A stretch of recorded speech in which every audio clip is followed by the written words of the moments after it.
Welcome to Drinkin Bros, presented by GhostBed.com. Yeah, welcome to Drinkin Bros Sports. It's no longer a companion show. It is actually just sports. It is a brand new feed. So if you go to iTunes or Spotify or Android or wherever you find your podcast, we will be listed as Drinkin Bros Sports. We'll be doing 4 shows a week there.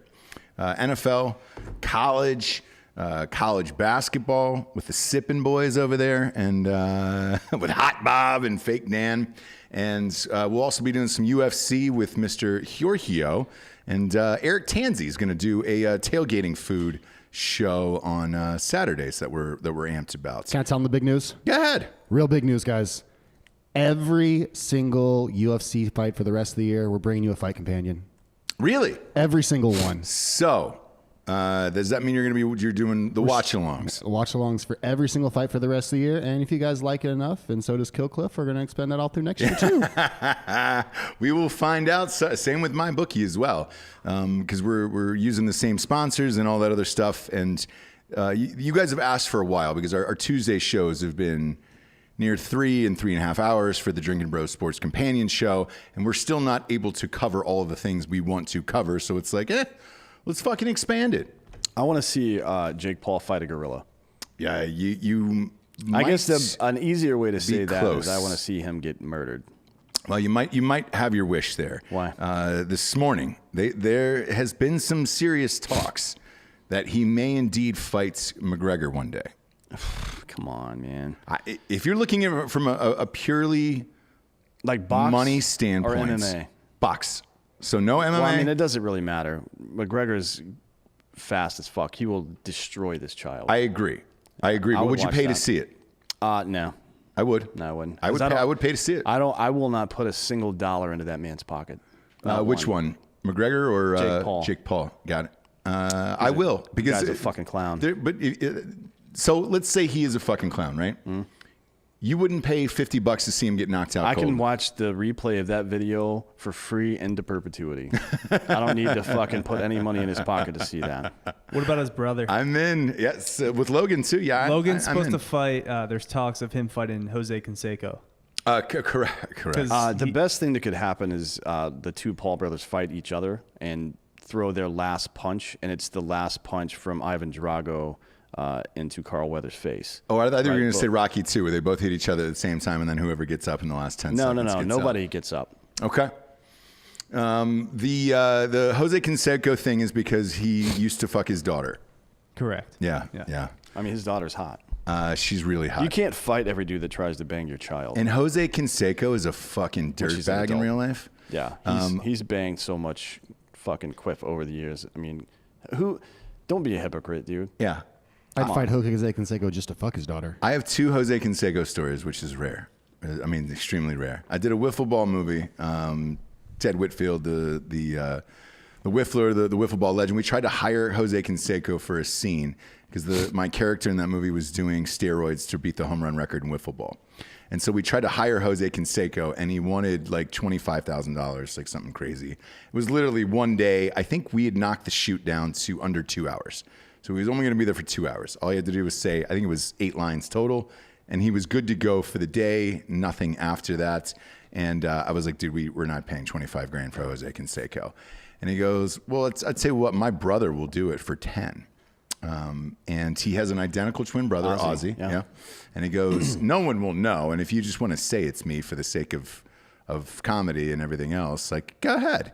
And I was like, I think people will know that it's not Jose Canseco, and I'm not going down the Ozzy Canseco road. And then maybe 3 years later, I saw him at a party up in the hills. The guy who invented the Pacemaker's house. It was one of the fucking biggest houses I've ever been in.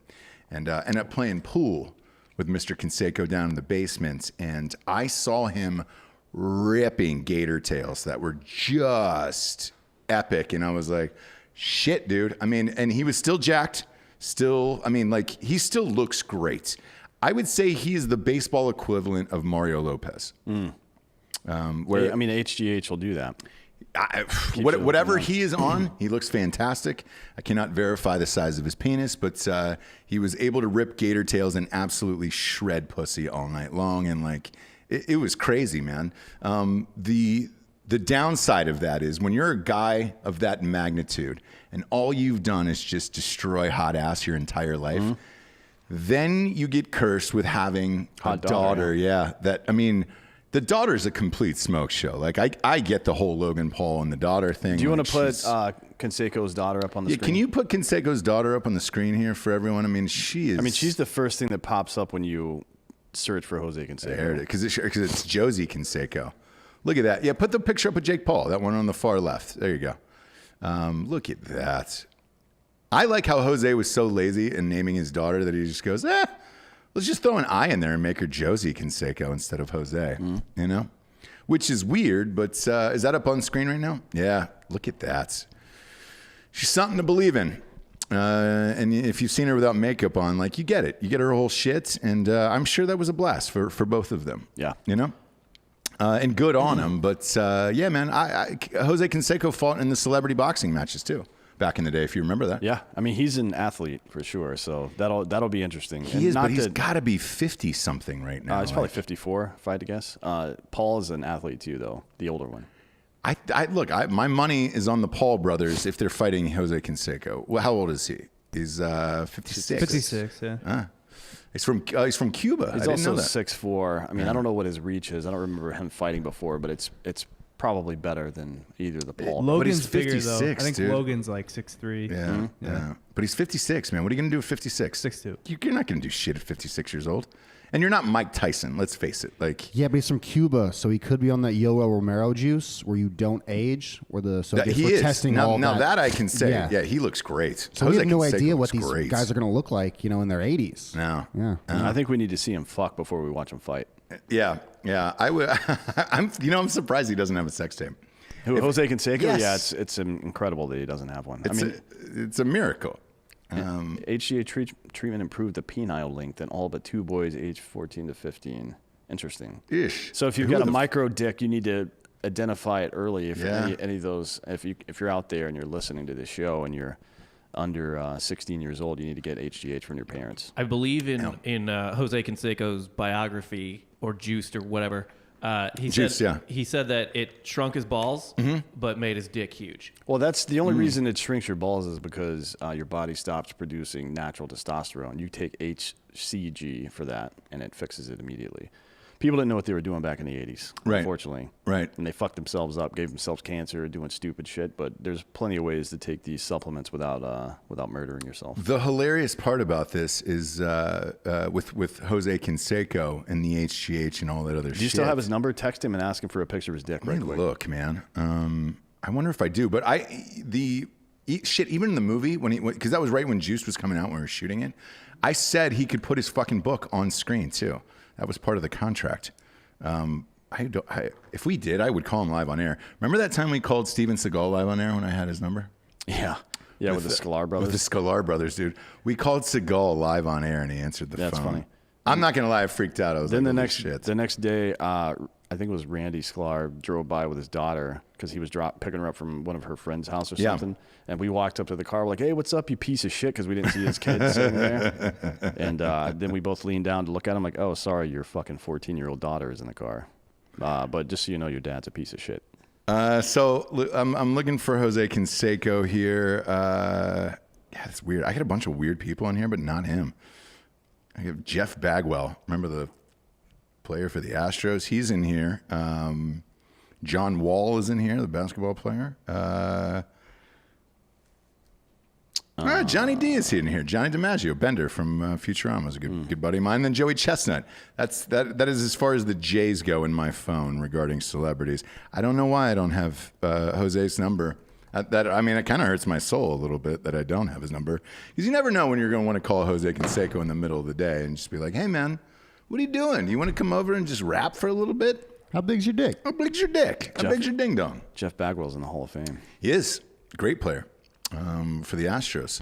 That was before they were cheating. You know, he got traded from Boston to Houston when he was in the minor leagues. Did he really? Huge fucking mistake. Yeah, gigantic mistake. And so is having this girl kicker for Vanderbilt.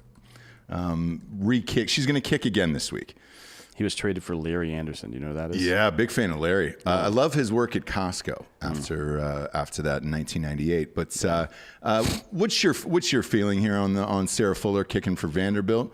I thought for Vanderbilt when I was watching it, I thought it was a cool moment for what was going on at Vanderbilt. They needed a kicker because of COVID and all this other shit. Now that the breaking news is they're going to let her kick again this week. I watched that game just to see her get in because I wanted to see her get trucked. Yeah, if their strategy is to squib the ball down the field every single time, then I guess it makes sense. But is that your strategy? Well, look, the ball ended up on the 35-yard line. Right. So if you're Vanderbilt, that's probably the field position that you were hoping for anyways. What I will say is this, as I was watching it, because I was a kicker and punter for our high school team, right? We didn't have that, and it was a very similar situation where I came over from the soccer team. Well, it's because I played soccer. I played defensive back, and we didn't have a punter and kicker, but because I played soccer, I did both, and then I ended up getting so good at it, I didn't fucking play defensive back anymore. But as I was thinking about it, I was like, all right, do you know how many things could go wrong on a squib kick? So on those, obviously I've done those in games before. If that ball kicks up in the air, right, just maybe 5 more feet. Or if it goes out of bounds. Well, out of bounds is fine because you're at the 40. You're at the 40, but that's fine. At least nobody gets hurt. I'm looking at it from a how do you get truck standpoint. If that ball goes 5 more feet in the air and homeboy decides to return it, they have the right to steamroll her on that kickoff.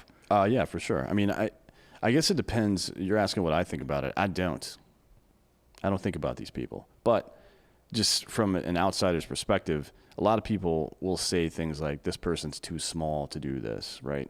Right. Jose Altuve was one. He didn't get drafted by a lot of people because they thought he was too little. Now he's an MVP candidate every year. People said the same thing about Steph Curry. Even after that run at Davidson, they're like, this guy will never make it in the pros. But this is a woman playing men's football. Yeah, but why we're talking, the difference between men and women is body composition, right? Right. So we're talking about muscle mass and bone density. Now, obviously, any man of equal size is going to have more of that than her. It's just how genetics work. It's how biology works. But if that's not important to them for their strategy, then does it really matter? I mean, I don't care if they do this or not. What irritates me is that she was made the SEC Special Teams Co-Player of the Week after one squib kick. That to really? me, yeah, I didn't know that. That's like, let people do what they do, but and encouragement's good, but you don't jeopardize the institution of the game itself or the award process for politics. You can't do that because then it means nothing, and it means nothing now clearly to them. So. I don't care about this. I'm fine. I don't know why anybody would have any kind of feeling about this. I mean, people say like, "Oh, women shouldn't be doing this." I don't care.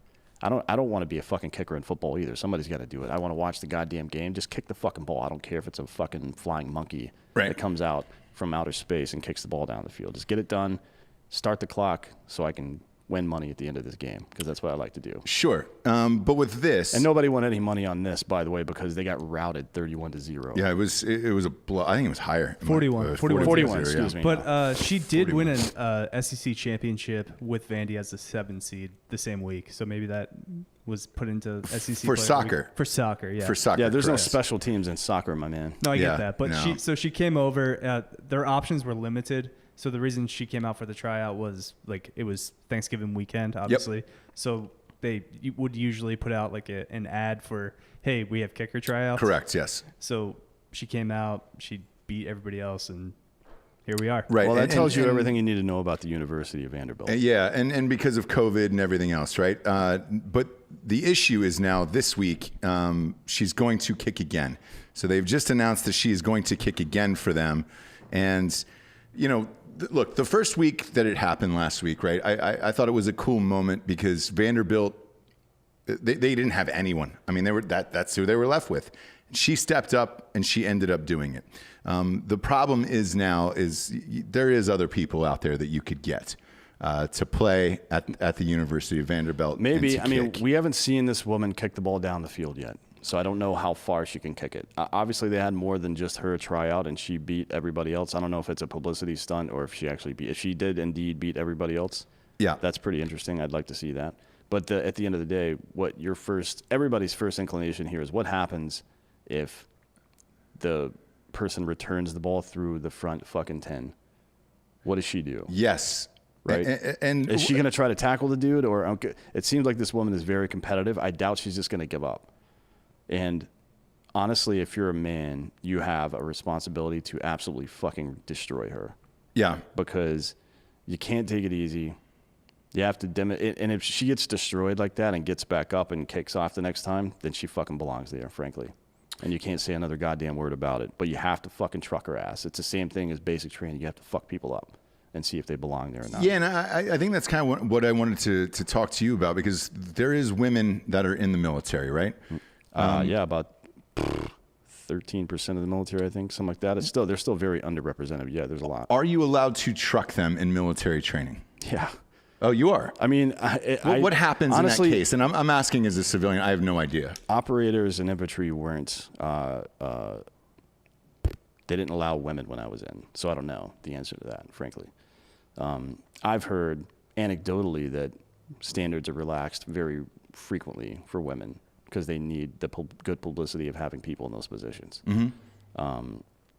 But I don't know. I would. Yeah.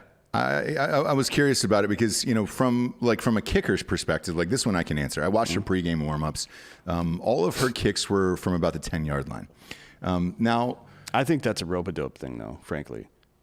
There's no way she can only kick a 10-yard field goal or a 20-yard field goal. So it would be 20, which is an extra point in college, right? Yeah. But typically during warm-ups, you go out to see how far you can kick. That way, when you actually get in the game, the coach knows, all right, it's a windy day, it's cold today, and he'll ask you right after warm-ups to be like, how far were you getting it today? And you got to be honest. You say, look, man, I can get about a 40-yarder in today, and that's about it. Or with this wind, I mean, shit, there was one in high school where I kicked a 58-yarder, and but there was a 20-mile-an-hour wind that day, and that fucking thing was probably good from 65, to be honest with you. But I also knew the wind, and I told him, I was like, hey, man, if you're asking me to kick a 58-yarder in real life, no. But today, yeah, that can absolutely happen. So I did not see her go back beyond the 10-yard line as far as like field goals are concerned. The other part about it is if there is a loose snap or the ball gets snapped over her head, that's it, man. It's bulls on parade. You can knock the shit out of them and absolutely fucking truck them to the ground by having her out there. If I'm on the other team, you want to make a name for yourself, taking a shot at the kicker would be. I mean, it's you wouldn't be. There's nothing, frankly, honorable if you're a linebacker, smaller linebacker, probably outside linebacker, playing somewhere in the middle of the field in the special teams unit, and you just wreck some skinny ass punter. What's the difference between that and doing it to a woman? Yeah, and you know what I mean? By the way, either way, it's kind of a bitch move. Frankly. She's fucking 6'2". And a lot of people don't know that either. Like, dude, she is a very large woman. Not to say that she is weight-wise. I'm just talking height-wise. She is 6'2". What do her legs look like? I haven't seen her in They shorts. are exactly like a soccer player's legs. There's a shot of her on Instagram in a bikini with her legs. But she is a goalie. And I've seen her. Now, here's the difference. I've seen her kick a fucking soccer ball about 60 yards deep. Soccer ball's lighter. Exactly. I wonder, it says, the Star Tribune says that her longest in practice was 38 yards. That's the longest field goal she kicked, which means... That's actually decent. 40 yards is pretty standard. For college... 35 to 45 is a if you're a college kicker and you can consistently make it from 40, that's good enough. I think under 40 you have to make it pretty much every time. Yeah. So if she ends up doing that, I mean, that feat would be fucking incredible. I just want to see my what knowledge, her thighs though, look like. and I'll ask you right there, up on screen, if you want to take a look. You can put that up on screen, huh, Bob? Maybe. I don't know. Doesn't seem like a whole lot of definition there. I mean, people look at the legs of kickers. You'll see that quad muscle down towards the outside of the knee. and there's usually a big bulge there looking like a tricep. You know what I mean? Right. I'm not seeing it there, but she does look like a strong lady, and she's got leverage at 6'2". Yeah, so look, who knows? I'd like to see her attempt a, scroll down. It'll say like, you have to enter in your shit there. Don't worry about it. It's fine. But to my knowledge, Hot Bob, and correct me if I'm wrong, is there have been other girls before, not inside a power conference, but I don't believe anybody's kicked a field goal, only extra points. No, I think a kicker in New Mexico has a field goal to her name. Oh, an actual field goal. Yeah. Okay, now that's impressive. Nothing man. in the Power 5 though. Nothing in the Power 5. Okay. Tanya Butler. T-Butts, they for, called her. West Alabama did it in 2003. Yeah, they called her T-Butts back in the day. But, look, I'm reading the press release here for Vanderbilt, and they're saying that the guy is still out with COVID. The kickers are still out with COVID. This might be the best option. So they are going to dress her for Georgia. Ooh. Imagine Georgia coming across that line. Mizzou is one thing. That's who they were playing. They were playing Missouri. That's one thing. Imagine Georgia coming across that line and lighten her up. That would be the top story on the news. Nobody wants to for sure pick out the weak kid in the circle in basic training and beat the Christ out of him with the fucking pugil stick, right? Nobody really wants. Well, some people might want to, but those people are cunts. But you have to. Yeah. You have to. If she doesn't belong there, then you need to let her know as soon as possible so you can avoid further injury. Frankly. Yeah. It's you're doing her a favor by wrecking her shit. Frankly. Yeah. I think. Yeah. By the way, hit the like button on YouTube and also subscribe to our new YouTube channel. So that is live. However, correct, Giorgio? It's Drinkin Bros Sports. Yeah, subscribe to that because all these shows going past today will be live on there. I know we said that yesterday. It turns out YouTube had this bullshit like 24-hour thing where you had to verify who you were in your Yeah, guys, I had to DNA. verify the account before we could go live, and YouTube, it gave me 24-hour hold. Yeah. I like that voice, whatever that was, by the way. Yeah, I'm gonna keep doing that. Man, and what I was hoping for was that someday that, I will be able to own my own pair of jeans. slightly gay, slightly retarded. Yeah, is that are you gay or are you from Atlanta? But either way. Anyways, you're taking a risk if you come after this chick, though. I know. Because you better make sure you hit her good. Because if she levels your ass, you're done. Then give her the player of the week. Remember dude. that fat Penn State punter that used to wreck people on special teams all the time? Yeah. And McAfee's wrecked a couple people. Pat McAfee. Yeah. Like imagine her going headhunting. Yeah. Because she's kind of tall, though. It'd be hard. Special teams guys usually aren't that tall. They're usually 5'8" to 5'9", 5'10", something like that. So she's going to be taller than everybody on the field at that point, probably. I would like to challenge Pat McAfee to a punt pass kick competition. Old school. That's what we used to do when we were children. I would like to challenge Pat McAfee to an old school pass, punt, and kick competition. Well, you're definitely not going to win. I think I would win the pass. I haven't seen him throw, but I doubt it. I mean, I doubt. Well, I've got a fucking cannon. You have to win 2 out of 3 though to win that thing. So here's the thing. I did this as a joke. I did it against one of my friends. I was able to throw a football 50 yards in the air. Punting wise, look, man, if I just trained for a little bit, he was clearly an NFL punter. Ruben Snyder said he was the national champion at punt pass kick. He was. So Ruben Schneider, what were your numbers on that? That's what I'm curious about. So I did one. Is it just how far you can throw? Yes. How far you can throw, how far the field goal is. Or no, I'm sorry. It used to be a kickoff. So it was a kickoff, so that's how far you could kick, and then how far you could punt it. I also think McAfee was the emergency quarterback for the Colts. Was he really? Yes. Oh, Yeah, fuck. third string, yeah. Maybe I was he really? Oof, I've definitely overstepped my boundaries there, but I'm in. We can do it for charity. I'll do it for charity against him. That'd be a blast. You can have a contest as who can wear the shorter shorts. Oh, I'm down for that too. He does enjoy short. Short shorts. He goes by the Quad Father, right? He's got giant legs. Yeah, he's got that's what a fucking kicker's legs look like, by the way. And so in high school, I called mine the Quad City DJs, obviously, because I'm from Atlanta, and that was our band. Come on, baby, kick them. That was the Kick Them Daisies song, the Daisy Duke song. Was the Quad City DJs. Quad City DJs. I've never heard of that. So that's what I called both of my quads. So it would be Quad Father versus Quad City DJs, punt, pass, kick. and then we'll give the money to charity. We'll on our side a veteran charity, and then whatever his side wants to do. But the beauty of that is, you get one toss, so that's it. Oh, just one throw? Yeah. Wow. You gotta, and same with the kick. You got one kick, and you got one punt, and it could go end over end because the guy who owns the punting record in the NFL is still Randall Cunningham. Yeah. It was like 90 something yards. Look at Randall Cunningham's kick. It was for Philly. And it was windy, and I was watching the game live as a kid, and I was like, holy shit, that ball just kept going. I want to say it was a 90-yard punt, or 91 yards. What was it? 91-yard punt. I nailed it. Look at that. I feel How like the fuck do I remember that? We should just do this at the Drinkin Bros summer camp. Yeah, well, here's the thing. I think McAfee's got a full field out at his place in Indiana or whatever, but I'd be down for that. Dan, are we doing a That'd be summer fun. camp? Mind your business. Yeah, we did talk about doing a summer camp one time. Yeah, Can it be beside Krill's camp? Yeah, maybe. I don't know where he's doing his this year, or if he's doing it at all because of COVID. the coronavirus. COVID, yeah, but I mean, we'll do it either way. We just have to find a place to do it. I don't give a fuck about coronavirus or any of you people. The record punt was Steve O'Neill in 1969. great year. 98 yards. Nothing that happened 98 before yards. 1970 NFL counts. Actually, 1972 probably. Yeah. Everything before that was nonsense. I'm a fan though. It's like watching It basketball. was in Mile High, so it was Denver. Air's a little thinner there. So. Still. Yeah. What was who was that in the chat? What was his numbers here in the chat? So Craigers is asking if he can get on the line again. I have some time tomorrow to call the show and get this challenge going.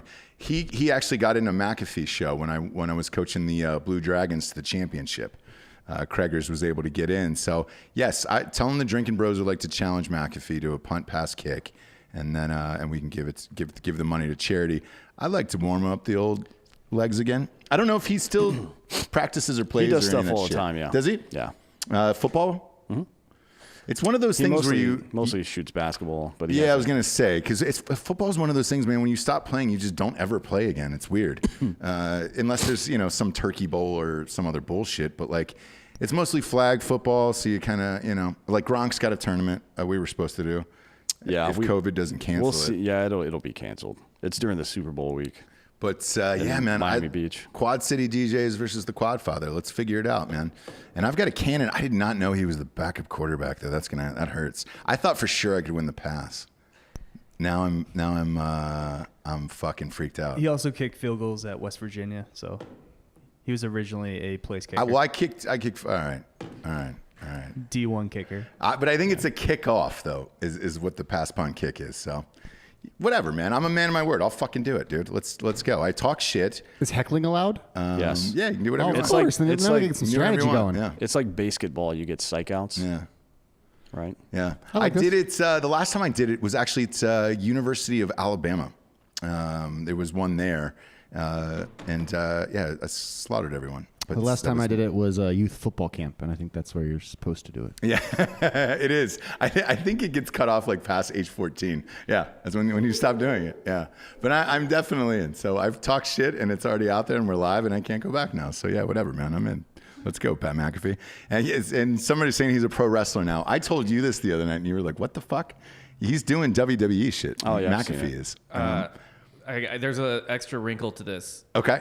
According to the official rules or whatever, it's all accuracy is also involved. Okay, I'm fine with that. What's the accuracy? It just says it's a combination of distance and accuracy. So if you punt a ball 120 feet, but it lands 25 feet away from the measuring tape, the final score is 95, I guess, based on. I'm fine with that. Yeah. Okay, I'm good with that. I didn't know if we were doing like coffin corners and shit like that, but it's been a long time since I've done that. But yeah, I'm in. I talk shit, and it's too late now. Now I did not do my research that he was a backup quarterback. I thought for sure I'd have him in that. But I feel like I've got a Dennis Quaid arm, like from The Rookie. You can always, fucking Tanya Harding his ass. Right. I mean, he's involved in professional wrestling, so scripted tragedy is part of his life now. What I'd really like to see him is on the Monday Night Football booth, man. That team sucks for ESPN, man. I put McAfee in the booth. I'm by the way, we're fans of his, and we know his producers and all that shit. But I will do this. I'll do the whole fucking pass, punt, kick thing. Let's do it. I've talked shit now. It's over with. But Homegirl's going to be, out on the field this week. We'll see what she does.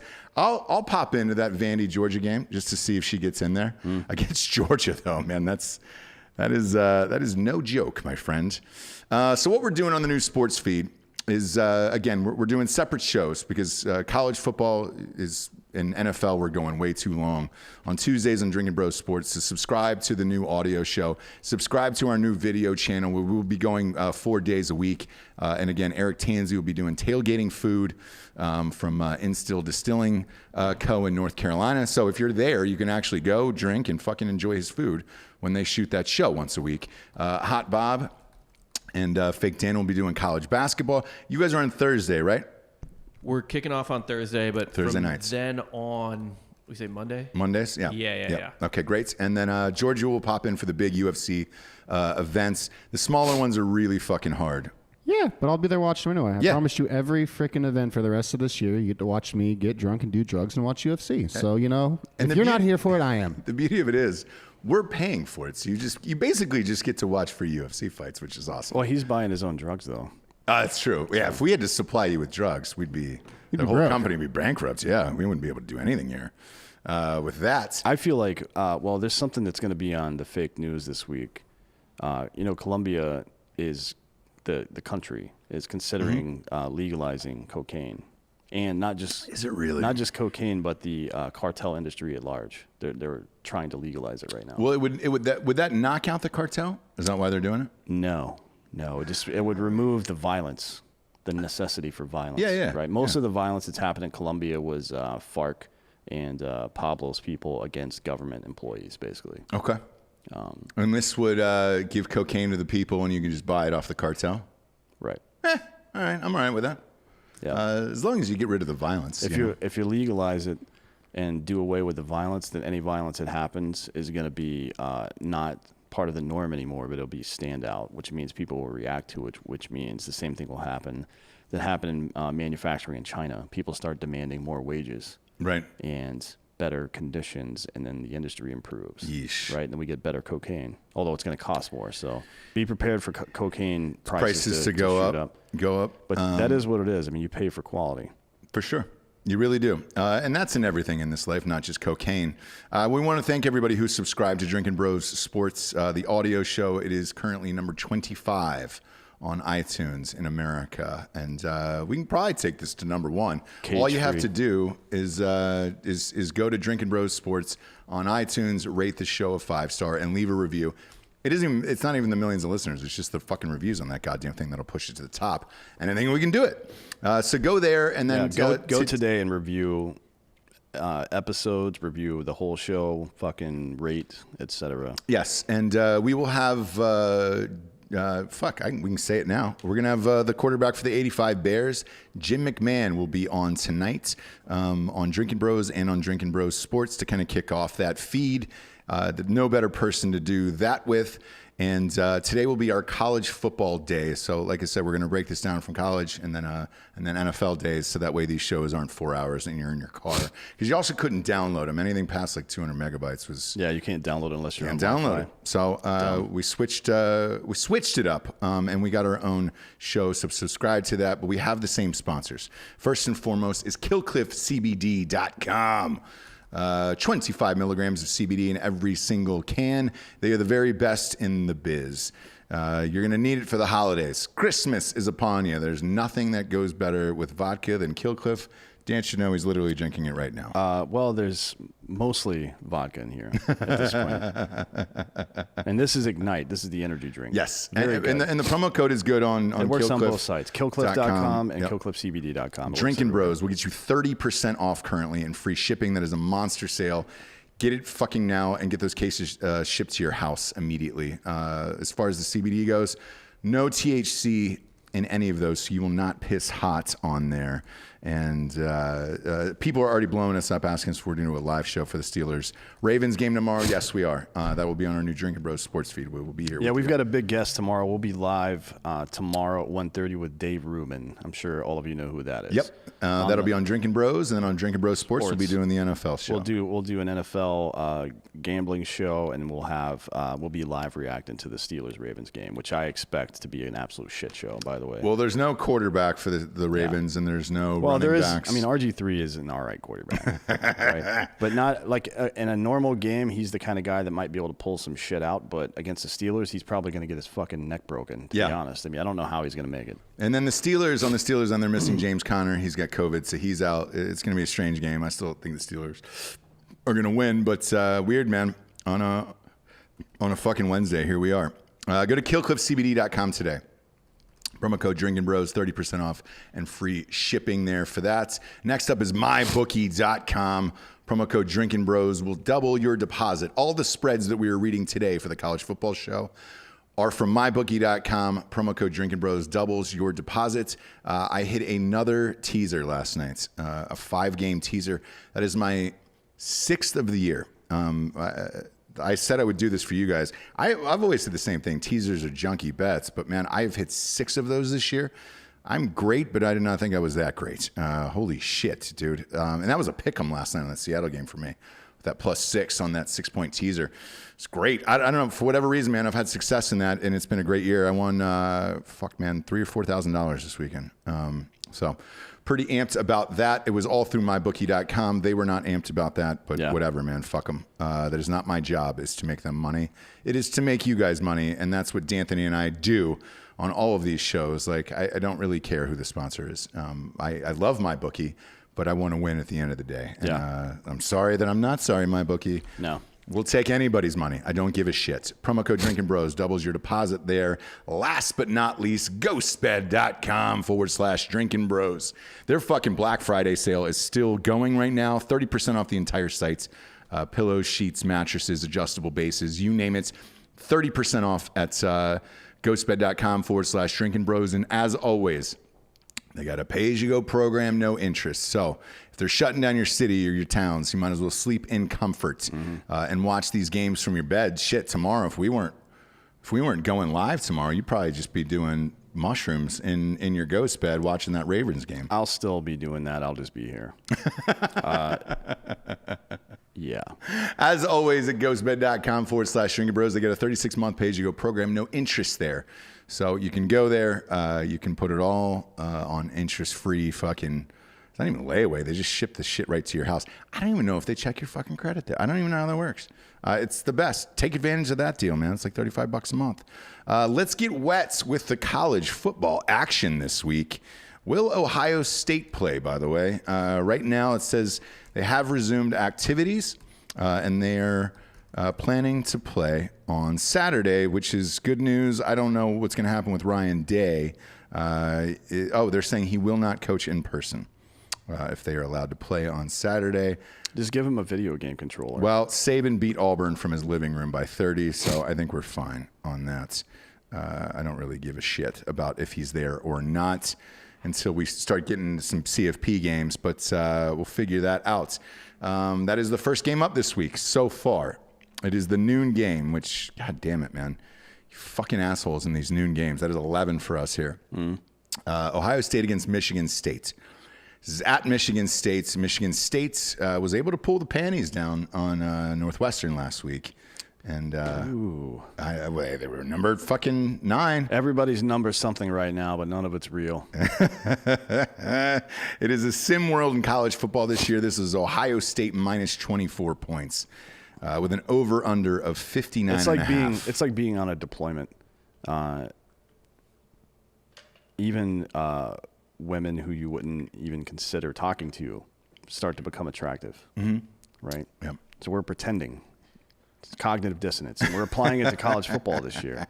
Somebody's got to be number 8. They May do. as well be them. They do. But don't believe that number. Ohio State minus 24. Yes. You think they will? I would cover. take Ohio State minus 50. To be honest, I think they're going to win by 50 points. Okay.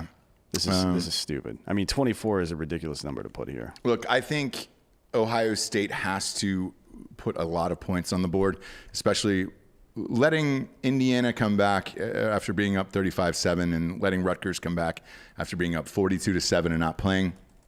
I agree with you. I think they've got to fucking run this score up. And the over, 59.5. Give me a fucking break. The only Ohio State's defense isn't that great this year, but the only problem is, will Michigan State score enough? Because right now you're looking at a 48-14 type of game is what they're expecting.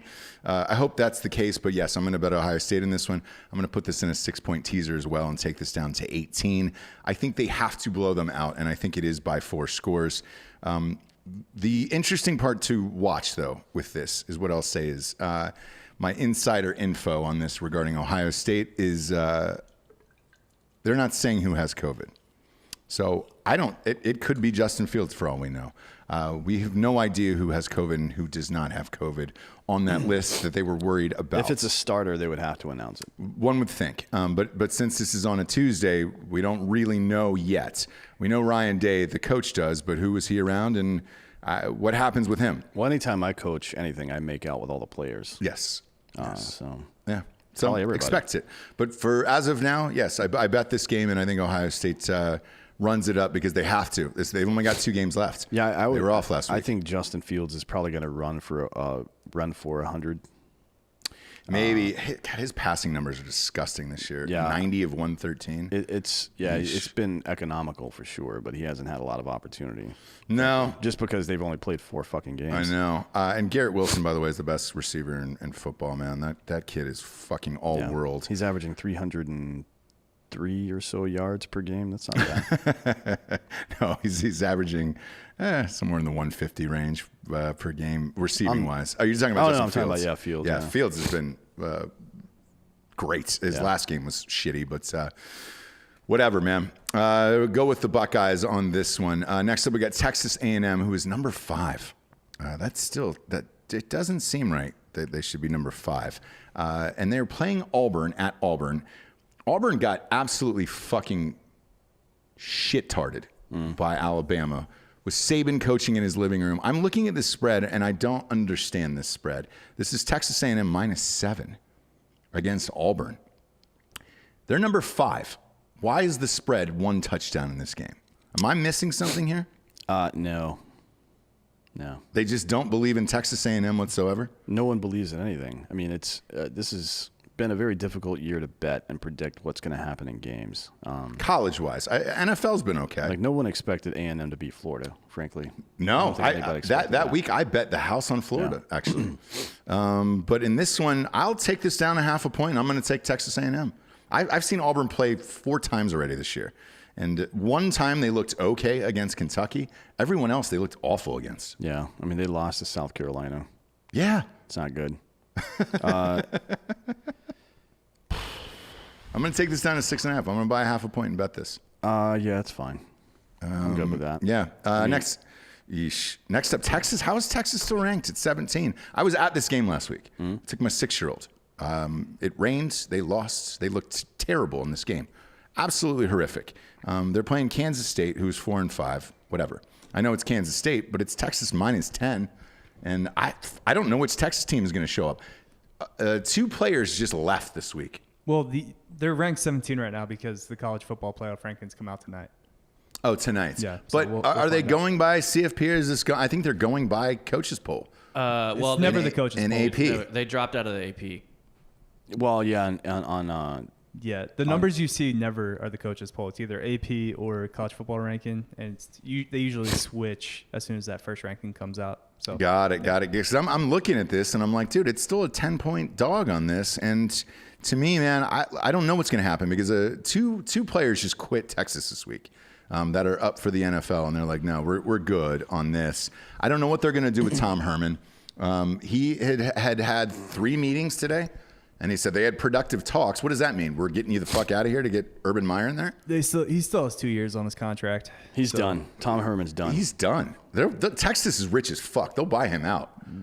There's no buyout that Texas cares about. Yes. No, he have endless money. He only makes $5.2 million a year. I only is a weird way to say that, but the top coaches in the NCAA make somewhere between $7 and $8 million a year. Like right. Dabo makes 7.5, right? You're correct. Yes. I think Saban makes 8.5 or something like that. Harbaugh makes maybe 9. Like 8.5. I mean, it's fucking crazy. 5.2 is easy. I mean, you're basically packaging 40% of that to buy him out of the next 2 years. They don't give two fucks about that here at Texas. It's also $15 million buyout for Herman. Oh, it's $15 million? Yeah, 15. And he's only got 2 years left on his contract. It can't be that. Oh, he's gone. That math doesn't make sense. No, I think if they buy you out, because I know in contracts that there's a separate fee. It's the same for TV shows. There is a that fee, makes sense. but only if they're trying to keep him off the field the next 2 years. Like he forfeits that if he takes another job. Yeah, so it's probably a year sit out is what it's going to be, and then he gets that $15 million. Me personally, man, look, if you're watching the recruiting as much as I watch it, Ohio State has picked off 3, and not because I'm a fucking Ohio State homer on this one, but they've picked off 3 of Texas's best players, including that Ewers kid who's number 1. He's the number 1 prospect for 2021, the quarterback. Yeah. He left, the wide receivers left, that Fleming kid is there. Like all of our receivers are from the state of Texas. Urban Meyer is the guy when it comes to recruiting. He is the very best. That's why he's been successful at Florida and Ohio State. He's fantastic at recruiting. He'll keep these kids in Texas. And if you're watching where these kids from Texas are going, the only way to stop Ohio State from cherry picking these motherfuckers is to get Urban Meyer in there. I fully expect Urban Meyer to be the coach. And for their sake, I hope so. It's in an easy conference. He can win and get back to the college football playoffs within 2 years. Urban Meyer can. Yeah, but they need to do it now. It's weird to see a college football coach get fired mid-season, but I think they need to fire Tom Herman today, and they need to put an interim coach in and then hire Saban as a consultant of some sort and let him start recruiting. Urban now. Meyer, yeah. He needs to be recruiting right now because he's got to bring in offense and defense into this team. They suck at both. The other thing that I've noticed with having gone to I think 3 games at that stadium now is they're building in the south end of that end zone suites and like bars. They already put a dope ass Deep Eddies bar in the UT stadium. I love going to UT games, man. That stadium's fucking awesome. When it's done, you're going to be able to put another fucking 20,000 people in there. That place is going to rock. You need a coach because you haven't had one for years at this point. Charlie Strong and Tom Herman, they've got to get Urban in there. But at 10 points, I don't bet this game. Texas against Kansas State. I have no idea. No, I don't even know if Texas is trying to win games right now, to be honest. I don't think so either. I think if you're going to bet this game, it's the over-under of 51.5. It is the Big 12. Like, dude, 50 for these guys might be broken at halftime. Yeah. So I will put my money on the over, but I will not touch this game. Next up is Western Carolina against North Carolina. There is no spread on this, obviously. There shouldn't be.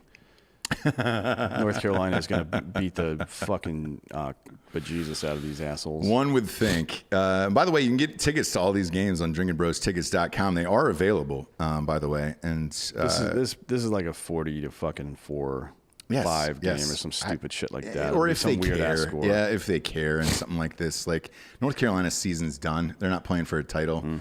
That Notre Dame game was their championship last week, and they beefed that, so it's over. Have they played Clemson yet? North Carolina? I don't think so. If North Carolina hasn't played Clemson yet, then maybe they'll hang around. No, they don't play Clemson. They don't play Clemson this year. Really? Yeah. Shit, why not? Different division. Man, that's too bad for that because that's the only other good team in that conference. I mean, if you're in the ACC, Strange. the only hope you have for the entire year is that Clemson comes to your stadium and plays, so you get that money. Well, I mean, look, I watched this North Carolina Clemson game last year, and it came down to that 2-point conversion. It was a great game. Shit, that sucks that they're not playing each other this year. They're not going to have a game like that 2 years in a row, though. No. Next up, we get Rice versus Marshall. We are, man. We are. Marshall. Mrs. Marshall minus 23.5. If you're betting on shit like this, get the needle out of your arm and maybe go see like some form of help. Just take the points. Yeah. Take Rice. No. Yeah. No, that's gross. Well, I'm not going to tell people to throw their money away Go ahead on and take Rice. Just take Rice. No, dude. Do not take Rice. We have this back room now with these little fresh needles where you can just get doped up and take these bets. Christ, these are junky bets. Dan, do you put money on something like this? Yeah. Of course not, because he's a fucking a real American, dude. We don't do that. We don't bet on Rice versus Marshall around here. To be honest, I don't think Marshall has, except for their first game, I don't think any of their games would have beat this spread against other teams yet. That's usually one of the first things I look They're at. undefeated, yeah. It doesn't matter if they're undefeated. We're not betting the money line. We're betting 23.5 points. Correct. They've played 2 games this year out of their 7 where this would have been okay. Fuck that. No. I don't know how good or bad Rice is. I'm sure they suck. The only thing that 1-2. Well, yeah, I know the record, 1-2, but I don't know yeah. how truly horrible they are. Is it white rice or brown rice? Who's playing this week? Well, they're blue and white, so white. Gotcha. Yeah, so I wouldn't bet on white rice. I can tell you that. Next up, we got Oklahoma State against TCU. Lance Berkman went to Rice, by the way. Did he really? Good for him. Great baseball school. Yeah, It is a very, actually very are a good baseball school. If you ever make it down to Houston, that's one of the best college baseball stadiums I've ever seen. Yeah, they Yeah. kind of took over for Cal State Fullerton and Pepperdine. They kind of faded out in the 90s, and Rice became a great. I don't know what happens with that. It's weird. Is their mascot the Grains? Is it Rice Grains? They're No, the Owls. They're the Asians. I missed out on that one. Great opportunity there. The Rice Grains would have been great. Mine was funnier. Was it? Well, it's racist. Yeah. To me, that makes it funnier. There's nothing like casual racism just in the middle of a day on Tuesday. Oklahoma State is favored by 2.5 against TCU. Oklahoma State is still ranked at 23. TCU is tough to beat at home. That's why this spread is what it is. The over-under is 51 again in this. I feel like every over-under inside the Big 12 is 51. Smash that over. Yep, absolutely smash that over. That's exactly what I was saying. I don't know about that. I'm with you, Dan. No. Oklahoma Yeah. State has sort of a defense, and TCU can't really score, so do not smash that over. No, I'm taking I'm taking the over, but I'm not taking Oklahoma State here. TCU has, let's see, they've scored 34, 33, 14, 14. No. That's only fucking 38 points for Oklahoma State. They scored 23 points against Kansas. Yeah. Although against Kansas, they would have beat the over because it was 59-23. Is Chuba Hubbard playing in this game? Who? The running back for Oklahoma State. I don't see him out. He was out last week with COVID. So. He's not listed as out right now, but I don't see any updates on his little page. All right. Hang on a sec. I'm going to hit that over. I'm I'm going the over in this one. I'm not going that 2.5. Next up is this is a powerful game. Oof, Oklahoma State got whipped by Very Oklahoma. powerful game. Yeah, they did. I'm fucking awful. The whole Big 12 is awful, dude. Liberty against Coastal Carolina. Where are you at? I actually might watch this game. Liberty's 9-1. Hugh Freeze just signed an extension. Coastal Carolina has been the little team that could for Fake Dan this year. This is -7. I'll tell you what, Fake Dan. We'll start with you. You were the only one who put this team in front of our face this year, and they're still ranked. What do you got here? This is Coastal Carolina -7. Just take the over. The over is 57. Yep, cheer for points. Okay. Coastal has a decent defense, but they're going to put up points. Liberty should put up points. This is going to be like a 38-35 game. Yeah. Okay. I honestly, I'm probably going to take Liberty with the points because they played better teams than Coastal Carolina has this year, and even the game they lost against NC State was pretty close. And NC State is clearly a better team. I don't think the fucking Louisiana Cajuns count as a quality win for Coastal Carolina because nobody knew that was even a school. And they're going to play Louisiana in a rematch for the championship. Oh, I can't wait for that. Yeah, I know. You can get the tickets on drinkinbrostickets.com. Yeah, I'm going to take Liberty +7. I don't think I agree with you. I think it's going to be a high-scoring game somewhere in the 30s, but I don't think it'll be a fucking full touchdown spread. I'm gonna go bolder here. I'm gonna take Liberty money line on this one. Okay. And It's not a bad pick, to be honest. You're in my opinion, this is a fucking pick'em game. I don't know why it's +7. I don't either, man. Especially fucking. I mean, it's at Coastal, whatever the fuck. But Liberty is what is it, like a fucking 6-hour drive or some it's shit? stupid. Teal Turf. Yeah. Your favorite. Yeah. What worst city? field What ever. city? Liberty's in Virginia, right?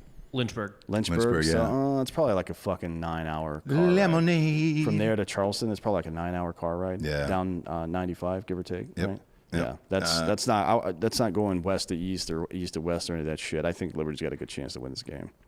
A lot of listeners are asking about pork fried rice if they're playing this weekend. I think they're off. I like think they're off. pork fried rice is my favorite. One of my faves as well. I'm taking Liberty money line, and I will watch this game as well. This will be a 1 p.m. kickoff for us, so I'm in it. Next up is Syracuse against Notre Dame. Not a fucking prayer, my man. Big boy spread. At no point in my adult life will I ever give Notre Dame 34 points. 34 points is the spread. But I do expect them. 34. I expect them to win this game by 30+ points for sure. But 34, that's a bit much. It's a lot of points for me as well. Why, I don't touch it. Why in their position? Let's say you're in the fourth quarter. There's no impetus for them to run the score up. Then the only game that matters to them for the rest of the year is a conference title against Clemson. Correct. I don't take any chances. I bet their starters aren't even in the game in the fourth quarter. And why risk it at this point? Yeah, like if you're Notre Dame, you're in. Yeah. I mean, you're fucking in. You're dude. in the CFP even if you lose. Yeah. Against Clemson, in my opinion, I don't think anybody else has demonstrated enough. Unless value it's to like do that. 58-0 or something crazy, but yeah. That's not going to happen. That's just not going to happen. Who knows? No, but I definitely don't bet this. Although no, save your money on this. the over is 51. pretty interesting. I mean, a 51.5 with a 34-point spread. I don't do it. That's not Syracuse can't score, but fuck, man, Notre Dame might score 50 points on their own. I don't do it. I don't touch this game at all. This is what Syracuse is one of the worst Power 5 teams that exists. Them and Yeah, Vanderbilt. they're 1-9. Yeah. Them and Vanderbilt are probably the two worst. Syracuse covers a lot of their games strangely, and I bet 2 of them this year. They do. They played covered. NC State and they only lost by 7. Yep. Next up, we got Florida against Tennessee. Say this every year, and I'll say it again. I wish Tennessee was good. It'd be good for college football, but they are not. This is Florida minus 17.5. Oof. Eesh. Kyle Trask still on track, in my opinion, to win the Heisman Trophy. Yep. He had 3 more touchdowns last week. He's got 34 already on the season in 8 games. That is phenomenal. Yeah, and they also have probably the best chance between A&M, Florida, BYU to actually, I agree. and Cincinnati Yep. and all those teams to To actually take that make the 4th spot. CFP. Yeah, so they're going to come out hard in this one. They've got to beat Bama, though, obviously, in the championship. I'm gonna we'll take this. See. You know what? I'm going to take this in a teaser, so I'll take this down to 11.5 and go with it. And I might throw a hundo on this 17.5. I'm guessing they probably win this game by 24. Yeah, sign up for Drinkin Bros Sports on Facebook. You can see all our live bets in there, and everybody's betting with this. Like I know a bunch of people won that parlay I picked last night. So we just keep dropping the bets in there. That way you can see live what we're actually betting on, like on the day of the game. Next up, we got Indiana, number 12, against Wisconsin. Look, man, Indiana just lost their quarterback, Penix, for the year. The Penix is not rising. No? No one? Huh? Okay. All right. No, it's me. It's me on that one. I'll workshop it. This is Wisconsin minus 14 points on this one. Man, everybody who bet on Wisconsin last week got destroyed. They lost to Northwestern. Yeah. Look, it was their first game back in like 3 weeks because of COVID. Indiana does not have a quarterback anymore. What do you think about 14 for Wisconsin? I'm good with that, yeah. Indiana's got a good defense. I would, But Ohio State ran them, but Ohio State is Ohio State. Indiana against Wisconsin is not Wisconsin versus Ohio State or Wisconsin versus Indiana. You're right. One of the patterns we saw early in the season, it became really unpredictable. Just like with live betting, people are overreacting in college football this year to a degree I've not seen before. If somebody loses the game in a week, that is a game lost in a vacuum against a team. There's no transitive property in sports. Yep. Wisconsin's build and team, once they come back and are more used to each other, should beat Indiana by 18 to 24 points. So I'm fine with minus 14 here. I'll probably take this at 13.5. Their backup quarterback is Jack Tuttle, 4-star prospect and a junior. So they have a 4-star upperclassman coming in for Penix. So, It doesn't matter. yeah. It doesn't matter in this one. 13.5, I'm fine with. I buy a half a point and I roll with Wisconsin in this. Well, it's the same reason Wisconsin lost to Northwestern. The team had no rhythm. Yeah. You know what I mean? It's you can see it a lot more pronounced, believe it or not, in arena football because everybody's moving all the time. But if you're not, there's a small window. This is why I like Brinkus. I love talking to him because John Brinkus, he's already researched all this shit. A 90-mile-per-hour fastball, you have about 0.4 of a second after it's released to decide whether or not to swing, right? That's not a lot of time. When you have 4 receivers going downfield and each one has a window of about 0.2 to 0.6 seconds where you can make that throw and hit them in stride where they're supposed to be, right? I mean, broken plays are what they are, but that's not a lot of time if you're not in rhythm. If you're not communicating without actually speaking with your eyes and hands and just looking around and shit like that, like how Gronk used to fucking wave at Brady back in the day. Like he would just see him on the line, he'd be like, "Hey, because this short guy's on me, and just throw it up, and I'm gonna go get it." Things like that. If you're not in tune like that, you're not gonna fucking perform well. And I think we've seen that a lot this year because of the interruptions from COVID, missing spring training, practice, whatever the fuck it is, missing the preseason. But after a game back, the trend has been that these teams that are supposed to be good came back in the second game and they played like they were supposed to. Yeah. Wisconsin's probably going to run this game. And Wisconsin's only played 3 total games this year. Yeah. So it's been a rough one up there, man. I mean, it's stop and start and all that shit. But, yeah, I got Wisconsin minus 13.5 in this one. I will buy that half a point. Next up, we got West Virginia against Iowa State. Man, this is Iowa State's minus 7 in this one, which I guess is fine. Betting on these Big 12 teams, like I always go the overs on these. This was 48.5. That's where my money is going to go on this, and I might just do an all Big 12 over and go minus 6. You're shaking your head no, Fake Dan. Why is that? West Virginia can't score. They have a good defense. So does Iowa State. This is going to be like a fucking 24-13 game. It is still the Big 12, and I think you're forgetting that. Because I mean, I'm looking at them right now. Looking at West Virginia, their schedule. They've scored 56. 13 was against Oklahoma State. 27 against Baylor. 38 against Kansas. 27 against Texas Tech. I mean, man, the last game was PPD was postponed, so they scored 24 against TCU. TCU's got a decent defense. The Texas game was 17-13. However, that was shitty. Like it was in shitty weather. So I'm fine with the over on this, but I don't touch this game spread wise. What about you, Dan? No, I don't. The next two I won't be touching. Yeah, the next one is Iowa, the state that doesn't exist, has made the rankings. Craig Dulesky has never been happier in his entire adult life than when Iowa makes the rankings. They made it. They slipped in there. Therefore, we have to talk about it. This is Iowa minus 13.5. They're playing Illinois. Illinois was off last week. They were supposed to play Ohio State. I don't bet that game, do you? No, fuck no, man. It's terrible. No. Terrible game. No. Iowa's quarterback's thrown 4 touchdowns in a 6 games. So total. I'm not betting less than one touchdown. I'm not give him 2 touchdowns. Yeah. To win a game. There's no fucking way. That Even is, against Illinois. I mean, Illinois sucks. Let's be real about that. But fuck, man. That is half the touchdowns he's thrown this year. S&P actually has Iowa as the 11th best team in the country. Boy, whatever drugs that they're on, tell them to send them over to Drinkin Bros Sports, which is a new audio show on iTunes, and we'd like you to subscribe and rate. Next up, we get Tulsa against Navy. Tulsa is dipped in there at number 25 in the American Conference. This is Tulsa minus 12 against Navy. Dan, do you touch this game? Yes. You do? Mm-hmm. Who you got? Navy with the points. Really? Yeah, come on, man. All right. Tulsa's not that good.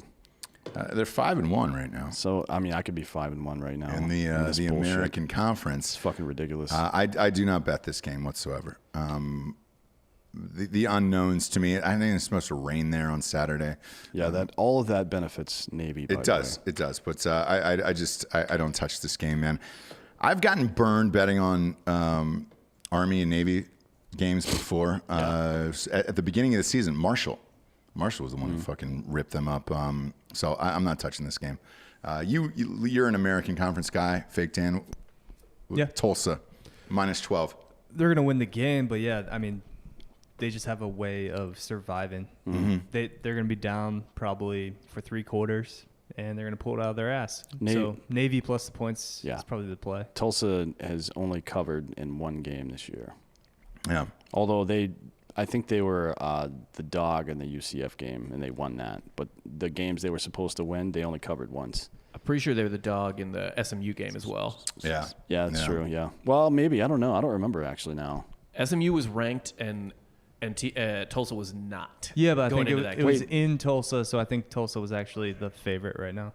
or at that during that game. Yeah, you're probably right about that because it was in Tulsa. I don't touch this fucking game. You guys can have fun with it and let me know how it shakes out. I think for that's you. one of those ones where all the factors come together. Tulsa is a clinger. They're like the fucking Seahawks. They barely scrape by every week. And Navy's a tough team. The weather conditions are bad, and they take care of the ball. They don't fucking turn the ball over much. No, they don't. They don't. Next up, we got Vandy. This is the Sarah Fuller game against Georgia. This is Georgia minus 35. I got to look at my bookie and see if there are any prop bets on her specifically, because that's what I'm getting. doing. See if there's a prop bet of Vandy even scoring a point in this game, because that's what happened to Mizzou. I bet she kicks a field goal in this game. I don't think so, man. Against Georgia's defense? Georgia's defense. And then they're not as good as last year, obviously. Yeah. But look, man, if you couldn't score on Mizzou, I mean, that fucking team couldn't get the ball past the 50 against Mizzou. They're not doing that against Georgia. There's no way. Things got supposedly so grim last week. Like Vanderbilt. So Derek Mason's fired, by the way, too. Yes. So Derek Mason's out. Apparently things got so grim last week that she had to give a halftime speech. You're kidding. No, because the rest of the Vanderbilt players were like, yeah, fuck, here we go again. Like, we're just getting ass fucked. Are you kidding me? No, she was like, come on, you guys. We're playing football. And they were like, yeah. Oh, so she was like Rube from Major League 2? I swear to God, yeah. Gosh darn it, we get to play on the grass, man. Yeah. I don't think she gets in this game. I think they'll let her squib kick again. But if she's going to play, I don't think Vandy scores in this game at all. But I'm also not taking minus 35. What's the 54? Although that is the worst team I've ever seen. I'll take the under in this game. Georgia might score 8 points, though. Georgia has one of the worst offenses in the entire Power 5. Vanderbilt is the worst team I've seen. They're bad, yeah. They're probably one of the worst teams in Power 5. However, I'd say the worst in Power 5. Georgia sucks at scoring. They're really fucking bad. Man, that is the worst team I've ever seen in Power 5 Kansas. football. Syracuse is pretty bad. Kansas. Syracuse has 1 win at least. Vandy's got 0. Kansas has 0. Yeah. Kansas. I'd say those two are 2-2. Next up, we got Oregon against California. This game says it's being played in Berkeley right now, but I don't think it is. I think it's nuts. Yeah. Stanford already flip-flopped its home game with Oregon State. Yeah. And they're going to play it up there, and they're going to play that game in Washington instead of California, too. I don't think that's Santa Clara County, though. I don't know what's going on in Berkeley, but Berkeley is the most liberal city in all of America. Correct. So I don't know. I honestly don't know what's happening there. It looks, according to ESPN, they're still playing it there. I can't find any additional information. But I expect this game to get canceled. So I'm not going to even look at it, to be honest. It's too late in the week to move it now. They haven't announced it being moved. There's no way this game is happening in Berkeley, fucking California. No, but moving this down to the Rose Bowl or something like that might happen. But no, they can't fucking play down there either. If you're, in LA they are playing at the Rose Bowl right now. So I don't think so after this week. I don't think they can. The county, it's the county. So the county was the one that made the decision. The Rose Bowl is in Santa what, Clara. Orange? Is in Pasadena. Oh, it's in Pasadena. Pasadena does not give a fuck. But either way, I don't bet the Oregon. We all know that on the show. I lost last year. I had to dye my hair blonde and grow a mustache like Steve Prefontaine. I think we need to do a bet sometime this year where the loser has to. You can only eat with one bowl that looks stupid and a giant ass fucking spoon, like one of those things. Like I'm talking about at home in public, everywhere. It's like one of those things you use to dig up sand at the beach for children, like those big ass things, and you have to eat with that thing. Man, what do you think? I don't know. You'd have to pay me to watch this game. This is crazy, man. Oregon's they've already lost, and that was supposed to be their hope for the CFP. I don't know why that conference even bothered playing, to be honest with you. So no, I'm not betting this game. Next up, we got Clemson against Virginia Tech. This is Clemson minus 22. Now look, I had a lot of success in Clemson this past week against Pittsburgh. You guys were on the show. You guys took Pittsburgh with the points. I did not. I said Clemson was going to thrash their hearts out, and they did. And that was a big win for me. This is at minus 22 here. What's going to slow down Clemson at this point?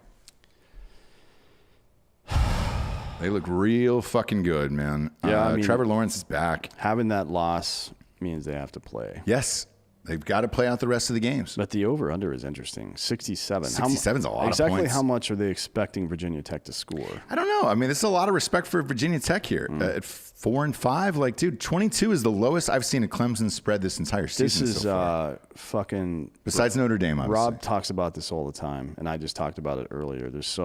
Usually it's about live betting, but there's so much overcorrection right now. This is ridiculous. Clemson hard. Yeah. Minus 22. Yeah, I agree. This is If you're ridiculous. trying to be safe about it, I guess take a point. But No, who cares? fuck, man. I'm on Clemson. 67 is a monster over. Virginia Tech scores. It's not against great people though. Like 35 on Liberty, 24 on Miami, 42 on Louisville. But then 16 on Wake Forest. Yeah. It's weird. This is a weird one. This is a Yeah. 45-23 game. Will beat that spread. Yeah. And that is definitely going to happen. So I'm probably going to take the fucking over too, to All right. be honest. Yeah, I'm definitely in for Clemson on this one, and that's 67 is a lot of points. Maybe I'll think about it, but I'm definitely taking Clemson in this one. Next up is sorry LSU fans. I thought this game was going to be canceled, and you would not have to watch this with your eyes, your friends, your family, and your children, but they rescheduled it, and it's Alabama against LSU. And the spread is 29.5 for Alabama. LSU is 3-4, dude. That's crazy to me. It's going to be 3-5 after this week. But I was going to make it's actually at 28.5 or was, and I was going to make a joke that I'll buy 1.5 in the opposite direction and take it at 30. But it's already at 30 on my bookie. Is it really? Yeah. So everybody's dropping the hammer on Yeah, Bama. Man, I probably would have gone as high as 33, but I'm taking Alabama at minus 30. Bama looks good. I'm with you, man. Look, Bama looks good, and look, I'm one of those people who, I looked at the college football playoff, the last four. Is the new show tonight? Does that come on Tuesdays for the new CFP rankings? Yes. Yeah, it's at 6 p.m. Eastern, I 6 think. p.m. Yeah. Everybody asked me if I had a problem with Ohio State being at 4. No, I do not. That's where they should be. In that, they'll probably be lower this week because they're not playing any fucking games, but this is exactly correct. Bama looks like the best team to me. Notre Dame looks like the second best team to me. Clemson at 3, and then Ohio State at 4. It's hard to say, but yeah, I would With agree Trevor with that. Lawrence And coming back against Notre Dame. I would say Florida is probably in the at mix there, 5. too. Yeah, I'd put Florida at 5. They've got Texas A&M at 5. I have Florida at 5. But we'll see. They haven't, even against Georgia, the pass rushes that they've gone up against so far are underwhelming. Yeah. We'll see what happens when they have Ohio State or Alabama breathing down their neck.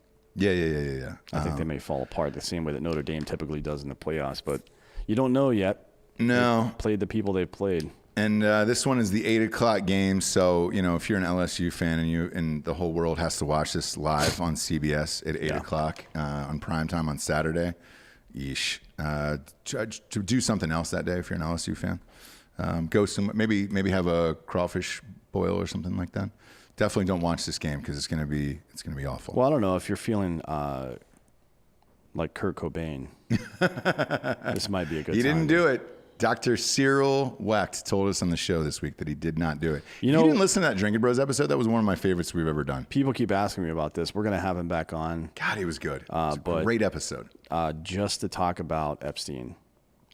We're going to do a whole... I talked to some of his people. We're going to have an entire episode where he breaks down the Epstein thing. Of him dying? Yeah. I'd love to hear that. That guy was one of the most fascinating guests we've ever had, and he answered every single murder of all time. Listen to that episode if you haven't listened to Dr. Cyril Wecht on the show this week. Last but not least here, we've got Baylor against Oklahoma. The Northwestern Minnesota game was canceled due to concerns for COVID. Baylor against Oklahoma. This is Oklahoma minus 22 in this game. The over-under is 62.5. That is a lot of points. But Baylor is 2-5 this year. They're not good. They're having some struggles. Their college basketball team is pretty fucking good. But football, not playing well. Not playing well. No. Do you bet this? I don't put my American dollars on this, man. There's no point. I mean, Baylor's one of those teams that has historically, particularly against other Texas and Oklahoma teams, it's been a pretty rough out. Yeah. Particularly for ranked teams, they're an upset machine. I don't know. They are much worse this year than they usually are, but 22 points, man. I don't know. I don't know about this Rattler kid, to be honest. I don't either. We'll see what happens, but I don't bet this fucking game. Now it's time for Dirty Dan's filthy picks of the week here in college. Who do you got here for your filthy picks? Let's go Kent State, Miami of Ohio. Oof, that's a gross one. Yeah. Really what's dirty. the spread there on that one? We're going to go over. So the over. Over, I think, 68.5. Is it time for some action? It's time for some action. Time for some action. What's is that game on tonight? No. When is it? Saturday. Oh, it's Saturday. Because don't they usually play MAC games on like Wednesday now or Tuesday? They were, but now they're just playing games on Saturday. That sucks. Yeah. So I took one of your filthy picks last week, full disclosure, and it was the Kent State game. That's a bad pick. I watched it. I watched the whole thing. No, you had said, hey, man, take the fucking, I think you said take the over in it. That too, but I took the over in the Coastal and the Texas State game. Yeah. And that covered that hit. So on that, because I was bored and it was on a Tuesday, and you've been time for some action in my fucking face all goddamn day. It was minus 26 for Kent State, and I knew nothing about them whatsoever except for what happened in the 60s at Kent State. Yeah, Kent State is best known for the National Guard shooting people, and Miami, Ohio is best known for Ben Roethlisberger raping people. Yes, yes. Not really a football game I want to watch. No. I think Nick Saban was actually on campus when the shooting happened. You think he was one of the shooters? I think he was one of the shooters. Yeah. But the interesting part about this was, so I watched the entire game because I was bored. It was on in the background. I do some work at home, and it was minus 26 for Kent State. I threw 100 on it. Oh, this is 2 weeks ago. Yeah, 2 weeks ago, okay. Just for shits and giggles, right? And Kent State covered, and not only that, but like, dude, they score every fucking 30 seconds. I've never seen a team score that fast. So what is the over on this game? 68.5. If it goes to 69, hammer. I just like the over here. Crum's good. He's their quarterback. They can score, like you said. They can score. Last week they lost to Buffalo 71-40. Yep. But they still scored 40 points. Yes. So I am actually. This is the first time I will not laugh in your face on this show, and I will actually take this bet with you because I watched Kent State play. I've never seen a team score faster in my life. One quarter they had like fucking 38 points in one quarter. I mean, it was crazy, and they don't stop. All of it is like no huddle. And they can't stop anybody. No. The other team scored like 90 points, so it was great, and they still covered. So I'm actually in for this one. Okay. So it's 68.5. I am in. What is that, a 35-34 game? What's the spread? 68.5. 68.5. Yeah, I got that right. The spread is 68.5? No, what's the spread? over-under. Over-under. What's the spread? I believe it's 3. Is it really? Yeah. So it's basically a pick'em game. Then. That's 36-33 game. Yeah. Probably likely. I'm all in for that. I'm all in for Kent State on that one. It's a disgusting bet. I'm gonna bet it now too, just in case it goes up. Because that's what happens, dude. On this show, by the way, after the show is over, I usually end up making like super high bets on there for things that I think are a lock. And then I'm no lie, the spread changes the next day. I don't know if it's me or whatever, if I'm in some fucking algorithm with those guys, but the spread gets jacked up, dude. I'll put $500 on this fucking game. Okay. Jesus. On the over of Kent State. Kent State got beat 70-41 last week. Yeah. I don't care if they lose. That's a college basketball game. It is, yeah. I don't care if they lose. I've never seen a team score that many points. Cheer in a for game. points. They scored 60 2 out of their 4 games. Betting an under for me is really fucking. I mean, that is, you have to put a gun in my head. And then fucking over. You're gonna watch. You're gonna watch this Coastal game anyway. Let's bet the over. Over 57. Coastal Liberty over 57. Do it. And then lastly here, since we're all here, we will be here tomorrow. This is highly unusual. This has never happened in the history of our show or NFL. To my knowledge, there is a Wednesday game in the NFL. So we'll tell you what to bet on that before this actually gets kicked off because we'll be live on air. So there's nothing we can do.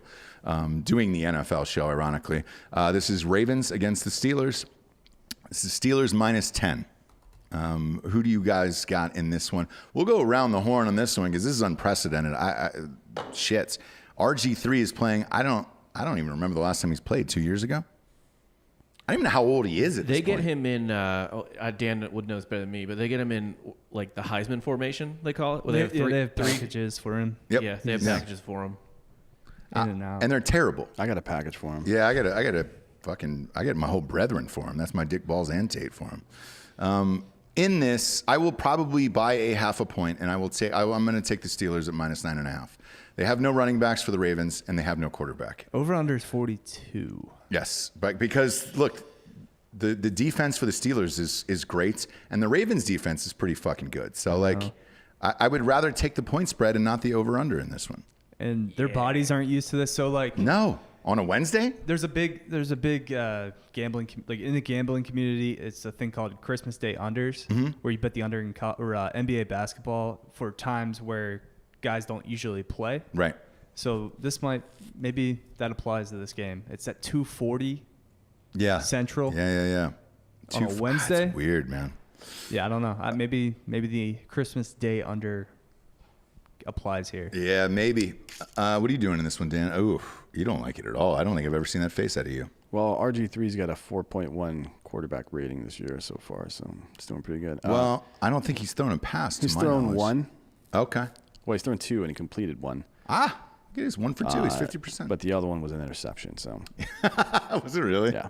He's thrown 2 passes, 1 9-yard completion, 1 interception. He's rushed for Hot Bob, look up his age. How old is RG3? 1 yard. 1 yard. Yeah.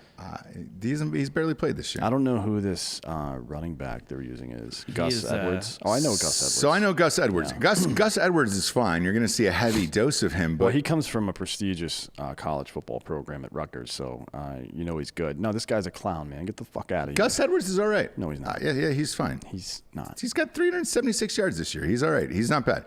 The problem is the only thing they're going to be able to do is run the ball, and I think you're looking at a Denver Broncos sitch in this one, man. You have no quarterback, you have no running backs, and even their backup quarterback for this game is Trace McSorley, and his best weapon is running away from things. Yes, You know what I mean? Yep. He's not a pocket passer in No. any way. This is going to be a terrible, terrible game. Is it weird that I'd love to see Trace McSorley start this game, actually, just to see what happens? I would do that ahead of RG3 for sure. Yeah, I don't know why you don't. At least give the See what he can Steelers do. something they've never seen before. I Something agree. they didn't have the ability to game plan for. That's the only fucking hope you've got. Yeah, There's no goddamn way the Ravens are going to win this game. because RG3 is basically the stunt double version of Lamar Jackson, right? So you'd have to retailer your entire offense for Trace McSorley. You would, You but had to I- retailer your entire offense anyways because there's nobody fucking there. Both their running backs are out. One of their receivers is out, and the Yeah. quarterback is out. So you had So to why do that not anyways. try Trace McSorley and see what happens, man? Because you're not going to win with RG3. There's just no way.